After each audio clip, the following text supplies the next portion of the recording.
Chic.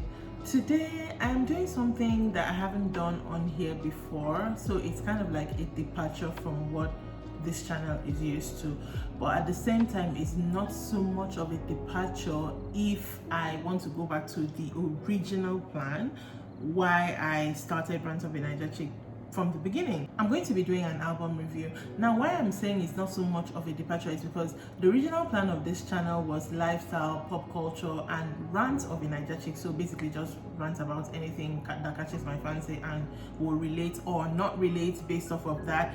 If you haven't seen my intro video, you should see that, so it will kind of give you an idea about what the channel was supposed to be about. It's not like I'm talking about everything and anything, okay? That said, music to me is something that is very important. Music to me is almost spiritual. Like, I resonate with so many different kinds of genres a lot, and I really like music a lot. I mean, I talk about music a lot on my personal, WhatsApp space and all that. So people who actually know me in real life know that when it comes to music and me, I talk about it a lot. So I'm now trying to like bring it onto the channel. So it's not really like a departure per se, but I'm talking too much. Let's just get right into it. The very first album I am going to be reviewing is Face by Jimin of BTS. If I could do sound effects, that is where I will put the clapping sounds.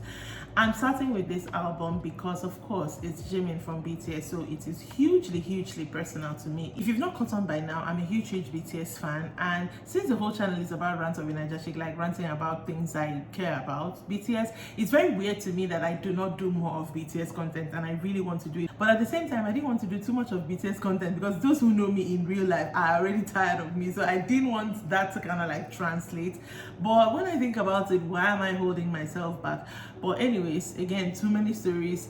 Let's get right into it. Face. So Face is Jimin's first official solo album. He's part of the vocal line of BTS, so he hasn't even had an official like a mixtape like all the rap line have done before. So this is his first official solo album, and it's called Face. The official narration of this album, what it was going to be about is let me just read it out. So it says, Face, the reflection of myself in an unfamiliar appearance, face of facing the deepest part of inner self, an echo, tremor, or small event to reach you. It goes on to say a lot, but let me just paraphrase what Face is based off everything. Face for him was something that started during the pandemic. You know how everybody was kind of like in limbo. I mean, everyone globally had those feelings, especially for them as such a big stage that they're on, and at that particular point, the tours they had, what would have been their biggest tour to date, as at then, was all laid out and everything was cancelled. So Face was him facing himself.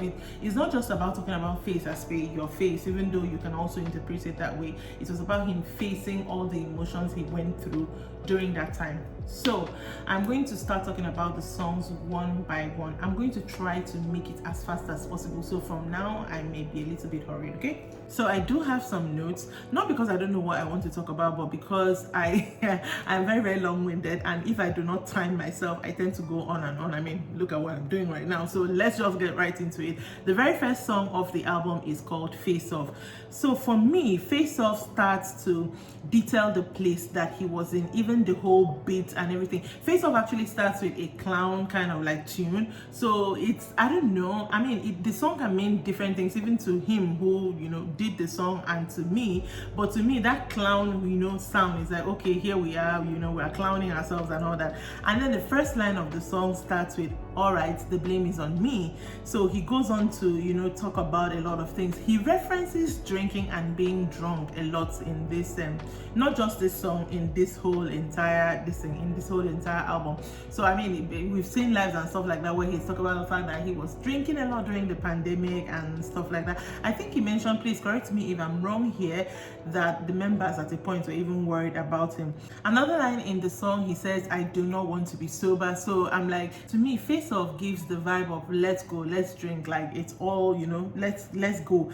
I love the fact that from the lyrics of this song, I'm not going to talk about the entire lyric breakdown, please find that for yourself, but the whole lyrics of this song, it can be that he's talking to someone or he's talking to himself. And I really love the beat of this song. Like, there's a grunt to it, I would say. The way the album starts with Face Off was very powerful in my opinion. Like, it was it starts, let's go.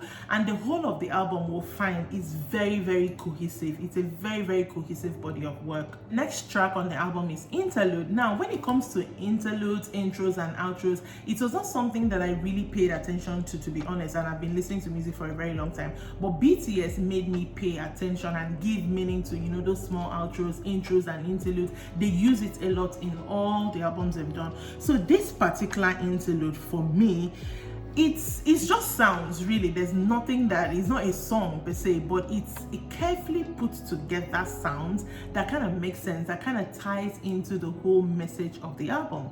And then there's a small clip of him introducing himself at a concert, and what he even says in that point to me is also very meaningful. He says, "Wow, I really missed you. We met like this. Everyone, it's Jimin." Like, that's the introduction. He could have used, I mean, they probably have thousands of clips of them introducing themselves during concert, but for me, that one is like, okay, you know, the whole "wow, I really missed you." Like, I'm trying to get out of this pandemic feeling, you know. I don't know, I may be reading too much meaning into it, but that's what it gave me. And then at the end of Interlude, he pours like water in a cup. He actually said in a live that he actually did that. To me, that's like, and he drinks it, you can hear him gulp it. So to me, that's like, okay, let's get back into it. I don't know, that interlude really tied it in for me. Again, I may be reading meaning because I tend to be a little bit heated when it gets to them, but yeah. The third track and the main title of this album phase is Like Crazy. Now, we know we love Like Crazy. Please, if you're ARMY right now, let me know which one is your favorite track, because if it's not Like Crazy, I do not know why it's not Like Crazy. So Like Crazy takes us to that place again. He talks about partying it away. He talks about whatever he struggled with during the pandemic. He talks about that. Again, there's another drinking reference. You know, he's talking about drinking. Even in the music video, we see he was in the club. I remember a live I watched and he was like that. It didn't happen like this, so like, it's not like he was always going to the club and drinking and doing all that he saw in the music video. That's basically to make it pleasing to the eyes, but you know, it kind of gives you an idea of what was going on. I really love the chorus and the post-chorus. I mean, it's very catchy. Who doesn't want to be lost in the lights? I mean, we all would rather be lost in the light. You know how you're in a space where you'd rather, you know that the feeling, you know, whatever you're feeling is not really like, you know, the best, but you'd rather be there because it's kind of like almost comfortable now. That's the vibe I get from this. And the outro, he talks about the fact that this is gonna break me, but at the same time, he doesn't want to leave that space. So I mean, who cannot not relate to that? I feel like we've all had that kind of, you know, that I feel like we've all had that kind of like feeling. And then the voice that started Like Crazy, that speaking voice, if you've listened to the song, I mean, you know this, I cannot obviously put the song copyright, but it says "Alone Again, what's the point?" And then it leads into the fourth track, which is Alone. Alone is very lonely. I mean, Alone is a very sad song. It's probably my least favorite in the whole entire album. I mean, he makes a lot of drunk references again. He also said something in his life that when his dad listened to his album, that's before it was out, he cried, he was upset, he said he felt sad. He was probably talking about Alone, because Alone is very, very sad. So many lyrics, it's just so, there's so many lyrics in it that's full of despair, but it is also a good sad song. Make no mistake about that. You know, the sad song you want to, you know, we all do that when you want to be sad and you want to listen to a song to enhance your sadness. That is Alone. The beat and everything also supports the fact that this is a lonely song. Like, everything just ties in. And then the chorus says, "I said it was okay. I feel like I'm losing myself." So, you know, it's very, very alone and very, very much in despair. We're not going to spend time talking about Alone. Let's go into track 5, which is also another favorite. I mean, everybody, when Set Me Free Part 2 dropped, I mean, everybody all around the world, we stopped. Why? Because we have never seen Jimin in that kind of light. Jimin to us, at least to me, is soft, is precious, he's a mochi, he's not doing the dark themes, he doesn't curse. I mean, this is a guy that when other people curse in life, he's like, you're cursing. Set Me Free. First of all, the song I'm going to get a little bit heated. Please bear with me. First of all, Set Me Free started big. I like when a song starts big, like there's a beat, it drops, and you hear it, like it envelopes you. That's how Set Me Free started. Set Me Free is a song of, I'm coming into my own. I'm coming for all the bags. I'm coming for all the trophies. I'm coming into my own. Whether you like it or not, that's your problem. That is Set Me Free. Like, Set Me Free is a statement that Jimin was making in so many ways. And I'm like, I am here for this. Set Me Free is amazing, man. There's also a lot of great lines when we talk about the lyrics in Set Me Free. I'm just going to quickly say all of them because already this video is getting too long. We all know the line going insane to station and how that resonated with us from On and From. I think it also has a reference to their Wings era in a German poet or something like that. We all know that. He also says, I won't hide anymore at a point, and I'm like, why? Do not hide. We want to see you in the lights, bright lights. Do not hide anymore. Like, the whole statement thing goes on throughout the song. He says, time to get mine. I'm not saying these lines in any particular order, okay? So another line is like, it's begun my prime time, and I'm like, yes.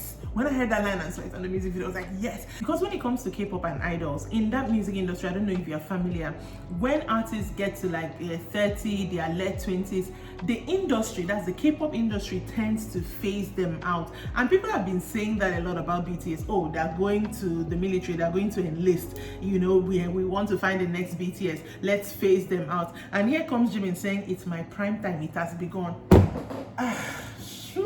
I'm like, yes, I am here for it, because I mean, why are you phasing out idols by 30 plus and trying to act like, oh, they're no longer what's hot when they can still release hot music? I'm like, yes, it's a prime time, you go. There's another line that really resonated with me. He said, I won't stop even if they mock me, and I don't need to explain that, it's self-explanatory. And then he kind of also invites us along on the journey, because like, raise your hands to the past me. I was like, sorry, my notes just fell. I was like, my hands are all raised, you know? So that whole Set Me Free, I could go on and on about Set Me Free, but Set Me Free is one of my best, of course. I mean, come on. The video was, of course, very powerful. He did not even need to do much. He just stayed in one place, had the dancers.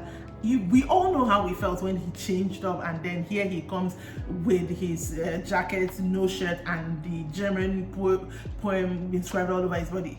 That is a whole entire video. I wish I could have done a reaction to that, but I'm still trying to figure that out, because I really do want to do music video reactions, but I'm still trying to figure that out. I hate my computer, so it's neither here nor there. Anyways, that song was very, very powerful. Track 6 is Like Crazy. The English version needs no explanation, just the same thing like Crazy, only he does it in all English. Now, for ARMY, this is for us personal, there is also a hidden track that is not released on official streaming sites like Spotify, Apple Music, them. The hidden track is released on SoundCloud, I believe, even though people have brought it to YouTube now. But that one is called Letter, and he did it with Jungkook. This song is special. This song is him talking to us. This song is for us, like ARMY. This song is beautiful. I'm not gonna break down the lyrics because it's a hidden track. It implies you have to go and find it, but I feel like it tells us his wishes for us, how he feels about us. It's a beautiful, beautiful track. Knowing that he worked on it, I mean, he sang it with Jungkook, I'm not quite sure, but knowing that he did it with another member, it's really, really special. Like, it's a love letter to us. By the time I'm filming this, Face was released 24th of March. So by the time I'm filming this, it's already been 2 weeks plus. He has also already gone on Set Me Free, debuted on number 30 on Hot 100. Like Crazy also went to number 1 on Hot 100. Like, he became the first Korean soloist to make it to debut on number 1 Hot 100. Even though Billboard is acting really, really like a B word towards BTS in general, and they recently actually just changed their rules, you cannot take that away from him. He did that. That's how much impact he has. So to me, in my own opinion, 2 weeks after its release, Face is already a success. I mean, we've seen all the music shows he's won in Korea. He's already done over 200 million streams. I'm sure this week that we're coming in, he'll hit 300. Like, he's going to overtake. I love the fact that when a BTS member releases a project, he overtake the other person who, like, he keeps going. And by the time the last person releases, I do not know how many more records we are going to break in this something, because I'm definitely sure Face is going to break Indigo's record of the fastest Korean album to get to 300 million streams on Spotify. Definitely going to break that. What more else is there to do? Face was definitely a success, point blank, period. And if you do not like that, please argue with your phone. And that is it for my very first album review. I hope I did not go on so much, or if I did, that you were able to come along with me and you enjoyed it. Like I said at the beginning, I am long-winded, so sometimes I cannot help myself. Hope you keep watching, hope you stick with me as I try to sort through what kind of content I want to bring on this channel. And you know, going forward, let's just do this together and meander through it all together. All right, that will be it for me today. Make sure that you are subscribed. Make sure that you share this channel with a friend. Do not be stingy by yourself. Check me out on Facebook as well. I'm Rants of a Naija Chic there. I'm also on Instagram with the same name, and I will see you next time. Bye.